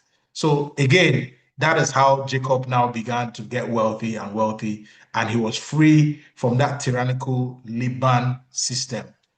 And he was able to now become Israel that we know today, the father of the 12, the tribes of Israel. And then he went on to fulfill his destiny. Of course, we know the story about him fighting with the angel, getting blessed, etc., etc., etc. So the point of this story is that, look, until you come to the point where you realize that your job isn't it, and that you were put on this earth to do a work that only God could have given you, and then you seek that work as your top priority, trust me, you're going to be in that cycle of job, 30 days make one pay, 30 days make one pay. It's never enough. It's never enough. Inflation, etc., etc.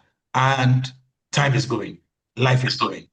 So again, I would like to pause here and get everybody to think through what I've just said and hopefully take a step back and see what their life is supposed to be or what your life is supposed to be, and hopefully take the right steps after today's meeting. Okay, so I mentioned I wrote a book because until you deal with the mammon, please, can we unmute? Can we mute our mics? Thank you. Until you deal with the mammon God dilemma in your life, the chances that you will fulfill destiny is very slim. I have to say it very clearly. Until you deal with the mammon God dilemma in your life, which is the pursuit of wealth or pursuit of money versus serving God. And I'm not saying go and be a pastor, please. That's not what I'm saying. Even though I don't have a problem with pastors. Pastors are great. But everybody's called to dominate a particular niche. That place you are called to, that's what I'm talking about. Okay? So in my book, The Financial House, which really deals with this mammon God dilemma, I talk about the 7 steps to the promised land. A lot of us on this call are probably on step 5. Okay? That's the salary earner level. Okay, so we do 30 days, make one pay, or 2 weeks in, 2 weeks out, whatever the case is. And really, that's at the point where you are just solvent. So how many of us today can leave their job and still live at the current level or standard of living that they hold right now? So that means you're always on that hamster wheel going round and round just to make ends meet, and so you are always beholden to your corporate masters, and you are not able to take a decision in the direction of destiny. Okay? I know it's tough to say and to take in, but it is the truth. So again, what I believe God is calling every single one on this call to do is to get to level 6 or 7. Level 6 or 7 is the level of investors and creators. And that's really why we put this masterclass series together, right? From the beginning, teaching people active ways, actionable ways on how they can send money to work for them and earn more money. That's on the level 6 investor level. Money works for you to generate multiple streams of income so that you can achieve freedom, time freedom, where you control your time and then you can now deploy yourself in that time to deliver your destiny or your purpose on the earth.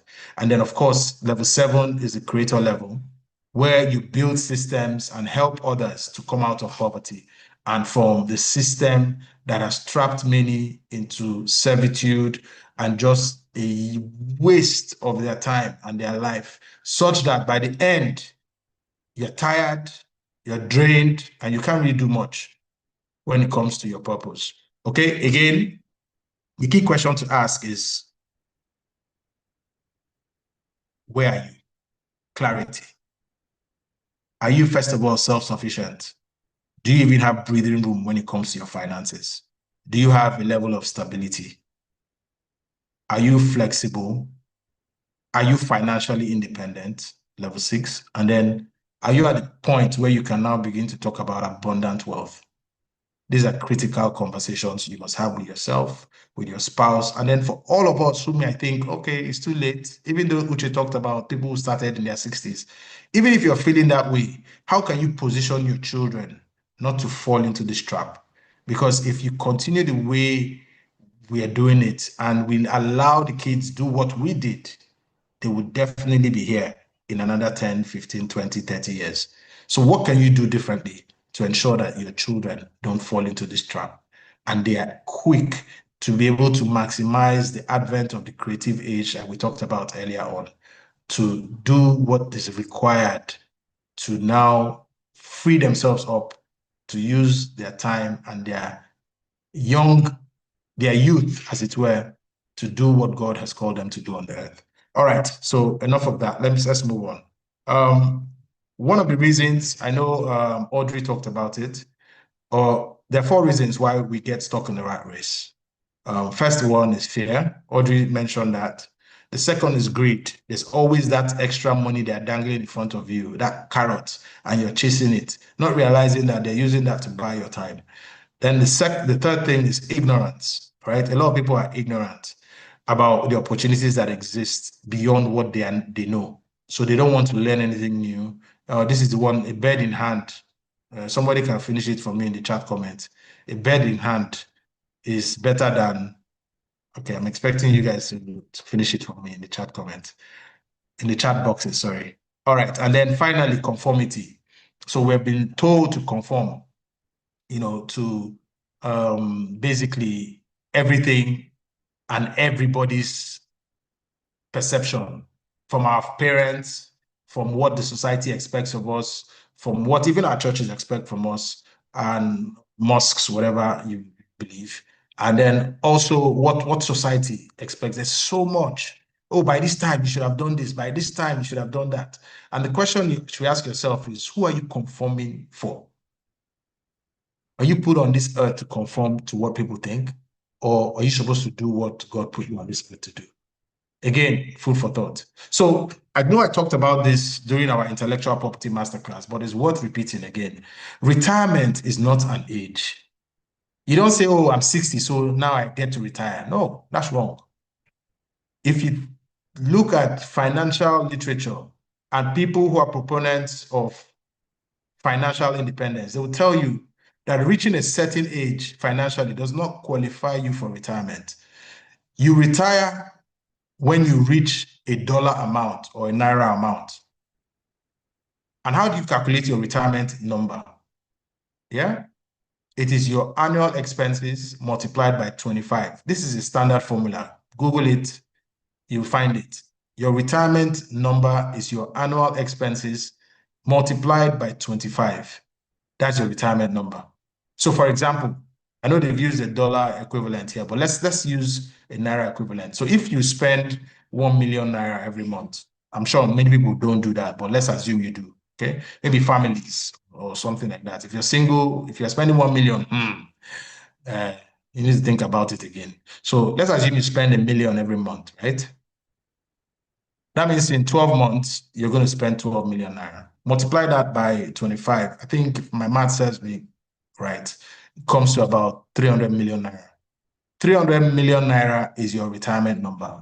So what you're supposed to do is to invest to get 300 million naira and put that in a passive investment vehicle where it can be paying you between 12 to 20%. And we taught you in our financial masterclass that there are very good vehicles, like, for example, the money markets, that if you put your money in, I think as of last week, they said they were giving 19%. So imagine you've made 300 million over your career, or maybe you've been able to gather that through your investments, and you put it in a passive income generator, like a money market fund that is returning about 19%. What you're going to be getting on that is 5 million naira every month, which is 5 times more than your current expenditure. So that frees you to do whatever it is you want to do because all your bills are taken care of 5 times over. And then you're able to live the rest of your life, pursuing what God put you on this earth to do. And you're able to fund it without stress. Your lifestyle doesn't change. You just ensure that you're spending your life to pursue your purpose. So again, nobody talks to you about your retirement number. Everybody's talking to you about your retirement age. But that's a scam. And that's what the system does. They keep you ignorant of what you need to know so that you keep working and slaving until that age, and then you're tired, worn out, spent, and then you can't do anything else. So again, please, let us take this seriously. Let us begin to check out all these things that we've taught throughout our time in this masterclass and begin to implement them. It would help you. So finally, I want to talk about the concept of ikigai. Ikigai is a Japanese word that talks about finding your sweet spot in life. Okay, so the Japanese say you should find what you love to do, and then what you are good at, and then what the world needs, and what you can be paid for. The intersection of all those things is what they call ikigai. And that is what is called your sweet spot. Can you find something that you love to do, that the world needs, that you can be paid for, and that you're good at? If you can find that, you'll be living and working in your sweet spot, and you have what is called maximum fulfillment in life, and you will deliver on your destiny. So I would like to just share my story briefly. Okay, before I do that, there are 2 prayers, because this is a practical thing. There are 2 prayers I want to encourage everybody to make after this session and going forward. First, you can find that prayer in Ephesians 2:10. It says, "For we are God's masterpiece. He has created us anew in Christ Jesus so that we can do the good things he planned for us long ago." That means he has a plan for everybody. He planned it before you showed up. But the question now is, are we actually seeking God for that thing? So the prayer is, Lord, show me the good things you plan for me to do, just like you showed Jacob in the story I just shared. Okay? And then the second prayer is from Ecclesiastes 10:15. It says, "The toil of the fool wearies him, for he does not know the way to the city." The prayer now is, Lord, please show me the way to the city meant for me. Because I have been toiling for years, and you can put how many years you have been toiling, and it doesn't seem like ends are meeting. You have been trying to make ends meet, but it's not happening. Lord, show me the way to the city. What is that city that was built for you? Because we are all called to dominate a territory. It might not necessarily be physical territory. It could be a gift, and that's your city. It could be a skill that you have, that you are number 1 at in the whole world. That is your city. Find it, begin to hone your skills like Uche talked about, and then in no time, you will actually be the king of that place. And then it will bring you before great men, great women, and also bring you resources more than you can ever need to accomplish the task that God has put you on this earth to do. So finally, just a case study to tell you that I was there at some point in my career. I still, have a 9-to-5 job.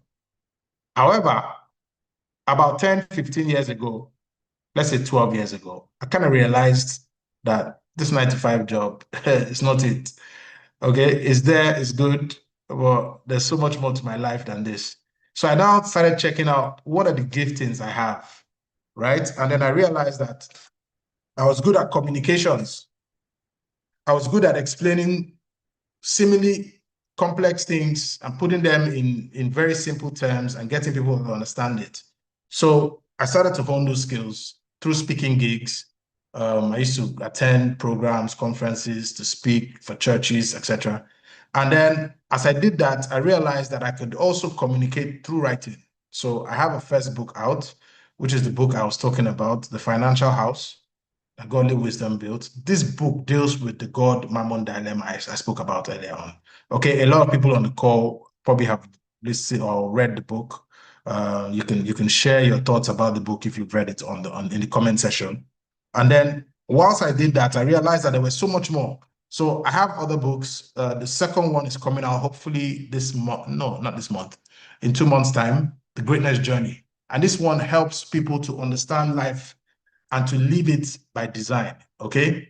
And then, of course, I'm writing the third one, hopefully next year, called One Token. This one is about wealth transfer and pretty much what I do in the crypto space, okay?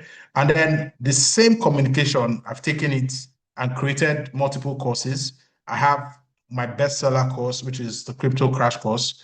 Okay, I do that online, and then I've put it on some course, what's it called?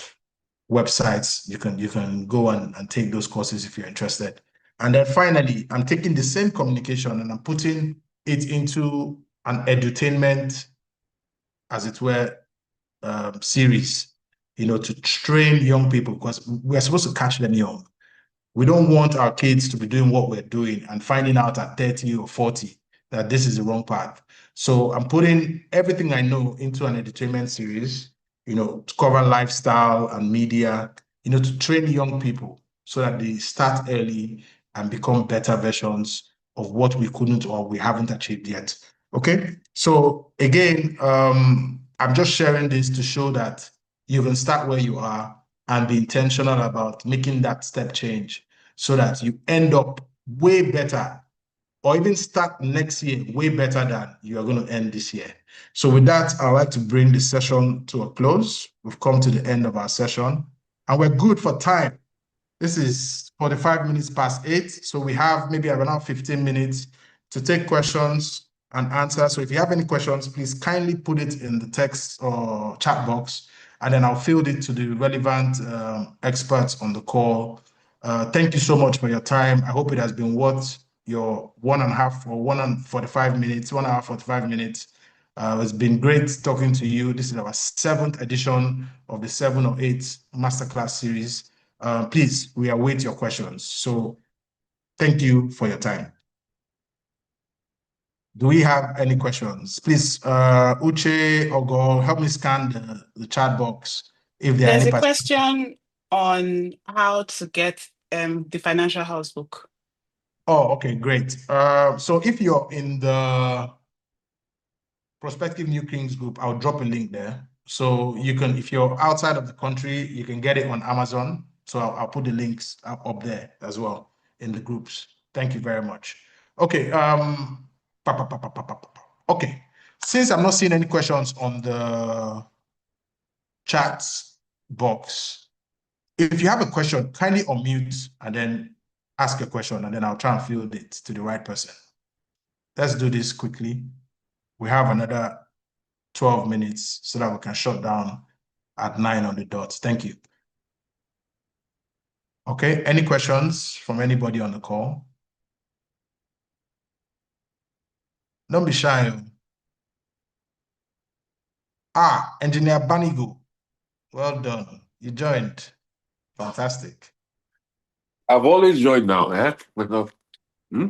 I think I heard you, sir. Well I done. say I've always unless maybe when I'm out of time, I'm always part. And obviously I enjoy every bit of it. Bit of it.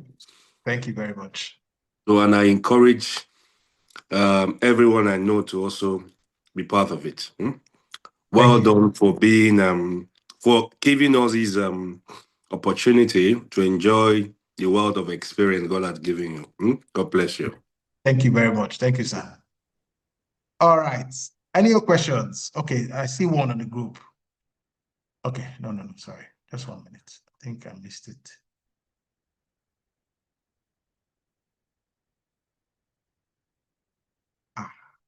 No questions. This is fantastic. So maybe we'll shut down a bit earlier. Okay, if we don't have any questions, any comments?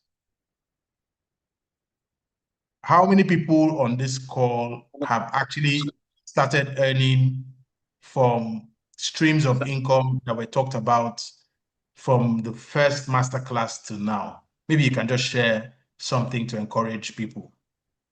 So there's a question on the group, and I'd like to please go ahead. It was dropped. How can someone activate their dreams effectively while doing 9-to-5 jobs? Okay, good question. So maybe I'll try and answer that question. So first of all, you must discover what that dream is, right? If you know what it is, then first thing is to write it down. Okay, I believe strongly in prayers. You pray about it and begin to take baby steps. So you break the dream down into sizable chunks, right? And begin to say, okay, what can I do about this dream to move it forward? So let's say the dream is to climb Mount Everest. I don't know, just using that for an example. Now, there's something called base camp, and then there are different peaks before you get to the absolute peak at Mount Everest. You break down the steps, and then you see what your next milestone is in accomplishing that dream. So the next thing you need to do, and then that becomes your focus. So you're still doing your 9-to-5, right? But trust me, 9-to-5 is like 8 hours, right? So you have 24 hours. Yeah, it might mean you sleep less, right? but you carve out some time. And for me, what I did was I used to spend maybe like 2 or 3 hours pursuing my writing. Okay. Some days, if I write for 1 hour or 30 minutes, it's okay. Tomorrow is another day. But before you know it, you have written a book. But I didn't sit down one day and I just wrote the whole book. Not possible. So you have to break your dreams down into small chunks, but always try to move in the direction of your dreams, no matter how small the steps are. As you begin to do it, you begin to get the confidence, the boldness, and as you chase it, it begins to open up. You find out that you're spending less time watching Big Brother Niger or whatever circus clown stuff they put on TV to distract you, and then you're spending that time on your dream, and before you know it, you're accomplishing those dreams. I hope that helps. Yeah, very well, sir. Okay, fantastic.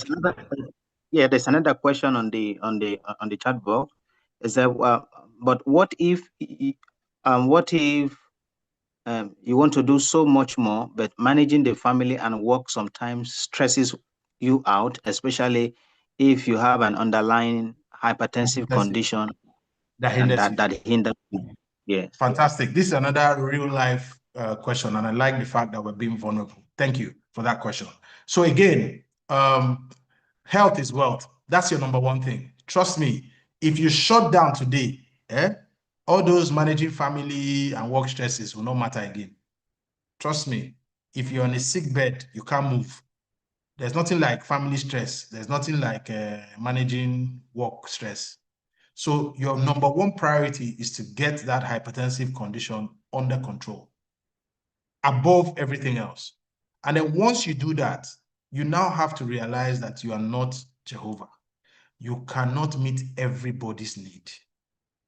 Once you come to that point, and I try to teach this to the people I coach, even your family, they must know, your children, no matter how young they are, that you are not God. You cannot meet it. And then you do what you can, given what you have. But to shut down health-wise is the biggest no-no.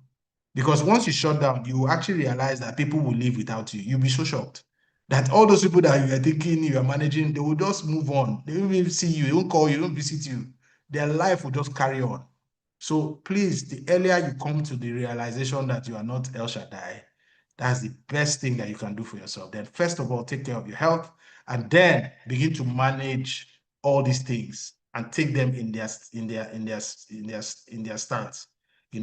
Put things in the right place, and then also create the time for yourself. If you read my book, it talks about how to compartmentalize your finances in such a way that you have the 5 buckets. I don't have to go into all of that, but for people that are interested, get the book, you'll see it there.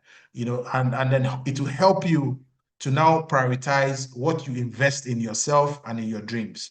And as you do that, you also create the time for it, like I said. You might need to cut down on the amount of sleep you have been taking and the amount of social and entertainment things you've been doing to get the time you need to work on your dreams and your visions. I hope that helps. Thanks. Any other question? Okay, Sarah, I think I've answered your question. Okay, Ogo said also leverage your 9 to 5, use the skills and networks and resources you gain from your day-to-day job to feed into your dream. Fantastic, Ogo. Okay, another question, Lincoln. Okay, I tried Forex market in March, but the pressure for my 9 to 5 me enter trades without proper calculation. Should I switch to part-time to focus on day trading, which I dreamed of?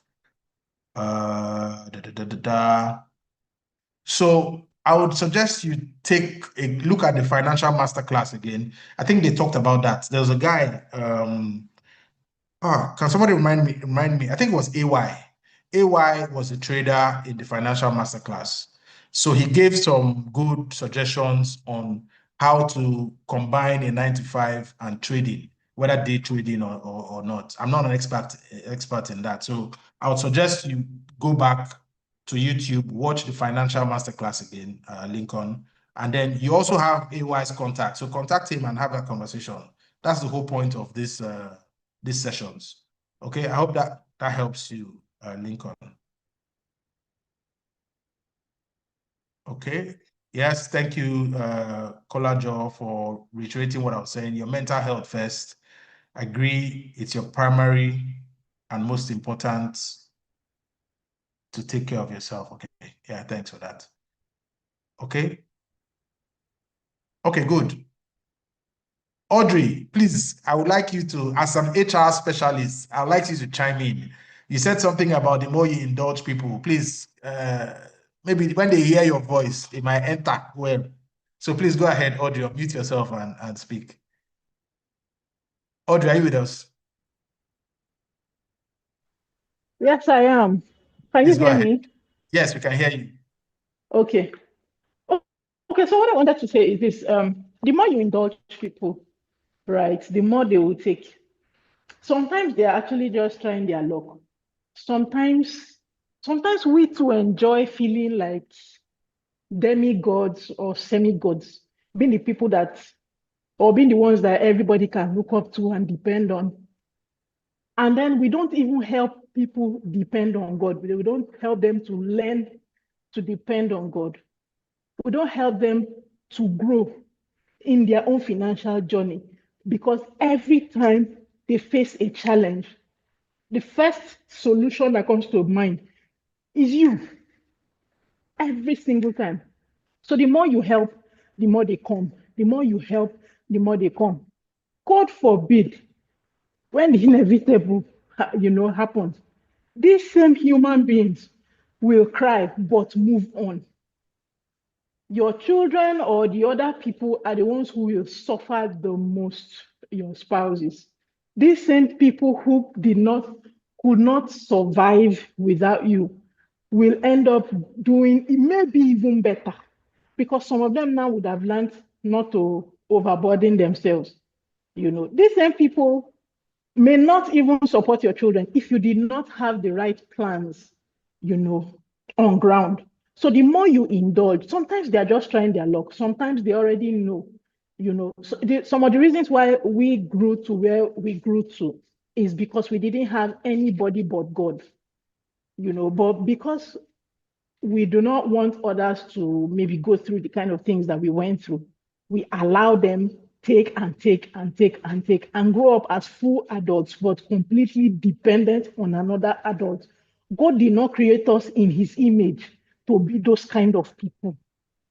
It is an anomaly that the carrier of the blessing, somebody who, the Abrahamic covenant is supposed to be functioning fully in, is dependent on another person. And that's the reason why Jacob experienced a certain level of blessing when he was in Laban's house, but exploded when he left. He did. So let me not enter another second service discussion.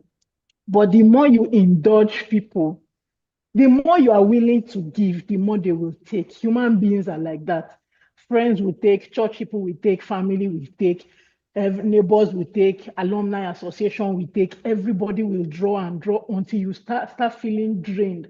So you have to get to the point where, there's an illustration that Pastor Chris will use that works for me a lot. He said, there are certain plates, if you're using certain kind of plates, the white ones or any other color, there's the margin that is within, So you are the one that's supposed to put margins in your life and budget your funds and plan your life. And then even when you have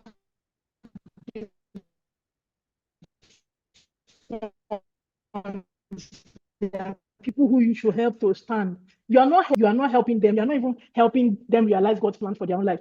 I'm sorry, I've entered another topic. But the more you indulge them, the more they will depend on you until something will happen. Then those same human beings will move on and probably even do better because they have learned to depend on God. And God is a much more better support system than you.